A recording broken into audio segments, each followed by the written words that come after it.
ఏమ్రా ఈ సైట్ నీదా? అవుననే, ఆ ముసలోడి దగ్గర 1 కాదు 2 కాదనే 5 లక్షలు ఇచ్చి కొన్నాననే. తీరా కొన్నాక తెలిసిందనే ఇది మీ చేతిలో ఉందని. ఈ విషయం ముందే తెలుసుంటే వాడికి 5 రూపాయలు కూడా ఇచ్చేవాడు కాదు. ఏం చేస్తాం, ఇక్కడ ఇదేదో చేద్దాం అనుకున్నాను. మనం అనుకునే జరుగుతాయేంటనే. ఈ పేపర్స్ ఉంచేసుకున్నాను, మీరు ఉంచేసుకోండి. ఏమ్రో మజాక్ చేస్తున్నావా? లేదనే, మీతో మజా ఎందుకు చేస్తాను, కానీ మీరు మాట చెప్పమంటే చెప్తాను. చెప్పు.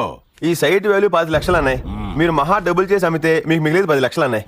అదే మీరు నా ప్లాన్ ఒప్పుకుంటే మీకు అవుట్ రేట్ 50 లక్షలు ఇస్తాను. 50 లక్షల? అవునన్నా, ఇది మనం ఈ సైట్ లో కట్టే కమర్షియల్ కాంప్లెక్స్ ప్లాన్ అన్నాయి. టోటల్ 5 ఫ్లోర్స్ అన్నాయి. ఫ్లోర్ కి 5 షాపులు అన్నాయి. మొత్తం 50 షాపులు అన్నాయి. షాప్ ని 4 లక్షలు చొప్పున అమ్మినా మనకి మిగిలేదు 2 కోట్లు అన్నాయి. కట్టడానికి 1 కోటి అన్నాయి, మన మిగిలేదు 1 కోటి అన్నాయి. మీకు 50 అన్నాయి, నాకు 50 అన్నాయి. సగం బిల్డింగ్ మంచి చేతిలోనే ఉంటున్నానే. ఏమ్రా ఈడేమైనా మతలబ్ చేస్తున్నాడా?